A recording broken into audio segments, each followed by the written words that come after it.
warahmatullahi wabarakatuh.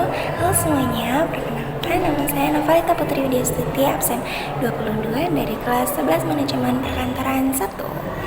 Jadi pada kesempatan kali ini, pada video kali ini, saya mau sharing refleksi tentang pengalaman saya sama teman-teman saya waktu bikin proposal usaha kolaboratif di Google Docs, terus pas bikin slide presentasinya di Canva, sampai nanti kita mempresentasikan PPT yang apa adanya itu di depan guru tamu, terus guru tamu tersebut memberikan masukan terhadap PPT kita, terus nanti akhirnya kita revisi, terus kita presentasi lagi yang kedua kalinya untuk mempresentasikan PPT yang udah direvisi tersebut.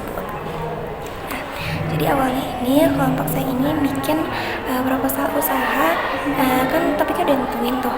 Nah, kita dapat topik yang membahas mengenai greenwash laundry atau usaha laundry yang ramah lingkungan. Nah, jadi saya cerita dulu ya, kalau kelompok saya ini ada 6 orang. Isinya itu ada Auli, Mutia, Ratri, Nabila, sama Putri, terus yang keenam itu saya sendiri. Cuma ya jujur aja, pasti di setiap kelompok itu kan ada tantangannya tersendiri. Kalau di kelompok saya ini ada teman saya namanya Putri, dia itu agak slow respon gitu sih, karena jarang nimbrung di grup. Jadi kita suka bingung sebenarnya dia ini ngerti apa enggak sih sama tugasnya. Tapi untungnya anggota yang lain ini cukup responsif dan juga aktif, jadi ngerjain proposalnya bisa tetap jalan walaupun teman saya ini agak slow respon gitu. Jadi awalnya kan kita bikin proposal nih di Google Docs, karena disuruhnya di Google Docs. Kalau menurut pendapat pribadi saya sih, kalau pakai Google Docs tuh enak banget buat kerja kelompok, karena bisa bareng-bareng ngerjain dalam satu dokumen, jadi nggak perlu lagi tuh kayak dulu sebelum saya kenal Google Docs ini, saya harus nunggu satu orang selesai ngerjain bagiannya, terus kirim file, terus dikerjain lagi sama bagian berikutnya. Itu makan waktu yang lebih lama sih. Semenjak saya kenal Google Docs ini, terus pada tugas kali ini saya pakai di Google Docs, itu kerjanya bisa jadi lebih cepat dan juga efisien. Tapi pasti ada kekurangannya sendiri ya. Kekurangannya ini kalau menurut saya hasilnya itu agak kurang rapih, masih berantakan, banyak tulisan-tulisan yang gak rapi pokoknya, terus gak rata, terus kadang formatnya juga jadi beda-beda gitu. Terus kadang kalau saya buat tabel itu space-nya tuh agak jauh gitu loh. Saya nggak suka pakai tabel kayak gitu. Jadi akhirnya saya inisiatif buat ngambil bagian yang finishing proposalnya di Word gitu, biar nanti hasilnya kelihatan lebih rapih pas dibaca, pas udah di print. Kalau soal kendalanya mungkin lebih ke perbedaan pendapat pas milih-milih desain PPT itu kali ya, karena namanya cewek pasti beda-beda pendapat. Ada yang pengennya simple, mungkin ada yang pengennya rame juga, ada yang pengennya warna pink, ada yang pengennya warna gelap gitu-gitu. Tapi untungnya sih masalah kecil gini doang bisa kita diskusiin bentar, terus udah deh dapet solusinya. Jadi nggak perlu sampai panjang gitu, enggak. Kendalanya di situ aja sih. Terus kalau peran saya sendiri pas bikin proposal sama Canva ya, kalau di proposal itu saya kebagian ngisi yang proyeksi keuangan. Jadi saya ngitung-ngitung kira-kira modal biaya, biaya pendapatan sama keuntungan yang mungkin didapat tuh berapa sih tuh. Terus saya hitung saya bikin tabel, terus saya masukin di situ. Terus juga saya seperti yang udah saya bilang, saya ambil bagian finishing proposal karena saya kesel kalau misal tabel yang saya buat itu nggak rapih gitu. Jadi saya aja deh yang rapihin gitu. Terus kalau bikin PPT Canva itu saya bagian kesimpulan, harapan, sama ajakan. Itu gampang sih. Awalnya susah karena revisi kebanyakan tulisan, tapi akhirnya saya buat jadi poin-poin. Itu saya bahas kesimpulan dari keseluruhan yang kita kerjain, keseluruhan proposal usahanya. Terus saya juga bikin struktur tim pengelola greenwash, jadi saya bikin ada foto setiap tim, terus juga ada jabatan-jabatannya gitu. Itu seru sih menurut saya, karena saya suka desain-desain gitu. Terus selain itu saya juga benerin bagian proyeksi keuangan, karena di proposal kan yang bikin saya, jadi saya bikin di PPT, saya bantuin teman saya buat merapihkan bagian proyeksi keuangan di PPT-nya gitu. Nah, terus fun fact juga saya yang bikin logo greenwash-nya itu menurut saya lumayan bagus sih. Terus pas bikin logo itu saya minta pendapat teman-teman, ini udah bagus nggak ya? Terus mereka bilang bagus, udah begitu aja. Terus kata mereka ya udah, kata mereka bagus, terus ya udah akhirnya kita pakai yang itu. Senang sih sebenarnya karena logo yang saya bikin akhirnya jadi logo resmi proposal kita gitu. Terus kalau bagian presentasi saya dapat bagian ngejelasin struktur tim pengelola sesuai sama yang saya bikin tadi, sama kesimpulan harapan sama ajakan itu. Jadi kalau di struktur tim pengelola itu saya nyebutin siapa aja yang jadi pengelola greenwash ini, terus saya juga menjelaskan tugas-tugas dan tanggung jawab mereka apa. Setelah itu saya juga menyampaikan kesimpulan harapan itu, intinya ngejelasin tujuan greenwash hadir ini buat apa sih sebenarnya, terus harapan kedepannya dari saya untuk greenwash ini apa, dan ngajak masyarakat buat selalu dukung greenwash karena konsepnya ini kan ramah lingkungan dan pastinya bisa sekaligus berkontribusi sekaligus menunjukkan kontribusi masyarakat terhadap pelestarian bumi gitu. Nah, waktu presentasi sama guru tamu itu kan PPT-nya apa adanya karena waktunya itu singkat ya. Jujur itu deg-degan sih karena pas bikin PPT harus selesai terus harus langsung dipresentasikan juga, itu benar-benar bikin grogi, bikin pressure gitu ya karena waktunya sempit kan. Jadi saya ngerasa gak bisa saya kayaknya presentasinya. Ternyata pas presentasi ke guru tamu itu Ratri aja yang menjelaskan, teman saya namanya Ratri, dia yang menjelaskan keseluruhan walaupun masih belum lengkap pada saat itu tapi Ratri ini juga bisa menyampaikan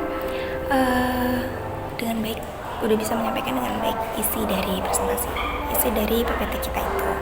Walaupun bukan saya yang maju, tapi saya tetap belajar dari cara Ratri berpresentasi gitu. Ini juga bisa nyampein isi proposalnya walaupun PPT kita waktu itu masih belum maksimal. Terus karena ya emang kita nyadar kalau PPT kita itu belum lengkap, jadi guru tamu ini ngasih masukan ke kita yang lumayan penting kalau menurut saya sih. Katanya itu di PPT kita itu kan terlalu banyak gambar yang sebenarnya nggak perlu, jadi bikin presentasinya itu jadi kayak bertele-tele, terus banyak pengulangan informasinya. Intinya gitu sih. Terus presentasinya harus lebih ringkas dan fokus ke poin utamanya aja. Jadi nggak cuma sekadar kopas narasi yang banyak banget gitu langsung dikopas ke PPT kita, itu jelek gitu katanya. Jadi poin-poinnya aja gitu. Nah, pas proses revisi ini, setelah kita dapat masukan gitu tadi dari guru tamu tersebut, kita akhirnya rembukan lagi, kita revisi lagi PPT-nya. Jadi isi-isi yang kepanjangan itu kita ringkas jadi poin-poin biar lebih gampang dipahami. Jadi banyak dijelasinnya aja, nggak usah di teks di PPT-nya. Terus desainnya juga kita rapin lagi, buang gambar-gambar yang nggak penting sesuai dengan masukan dari guru tamunya. Kita atur ulang lagi supaya penyampaiannya lebih terstruktur.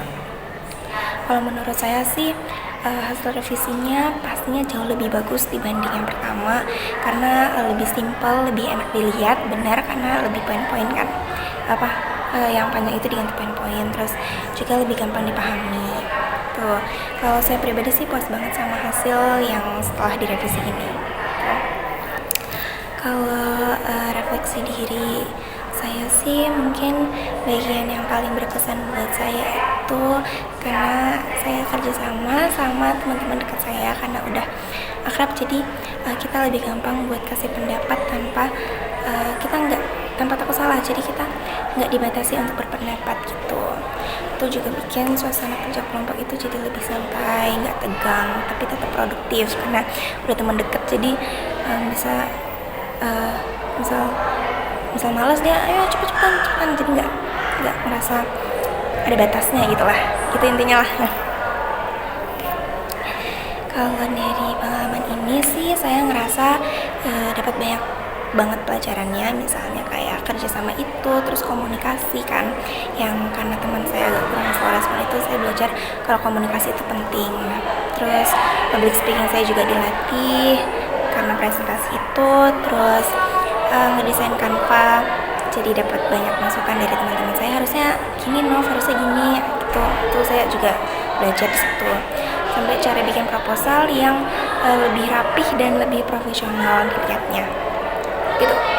Terus kalau boleh jujur sih, ada satu hal yang saya sesalin waktu presentasi itu, saya kurang profesional pas soal penampilan saya. Karena waktu itu seragam saya ternyata setelah lihat-lihat videonya, ternyata seragam saya nggak rapi di situ, dan saya juga baru sadar.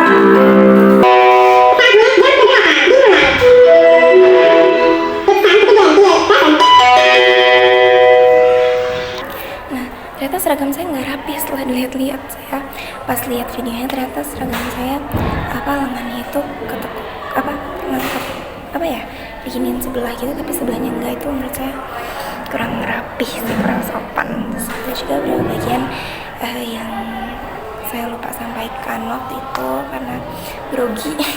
Jadi hasil presentasinya menurut saya sih masih kurang maksimal gitu. Harusnya saya bisa lebih maksimal lagi dari itu. Kalau harapan pribadi saya untuk kedepannya, untuk diri saya sendiri, semoga saya bisa lebih baik dari kemarin. Mulai dari cara nyusun proposalnya, terus nyampein idenya, diskusi sama anggota kelompok, terus bikin desain PPT-nya, sampai cara presentasi yang lebih percaya diri, lebih fokus, dan penampilannya lebih profesional. Tuh, saya sendiri sih pengen lebih siap dari segi penampilannya tadi ya, karena kurang banget waktu presentasi kemarin.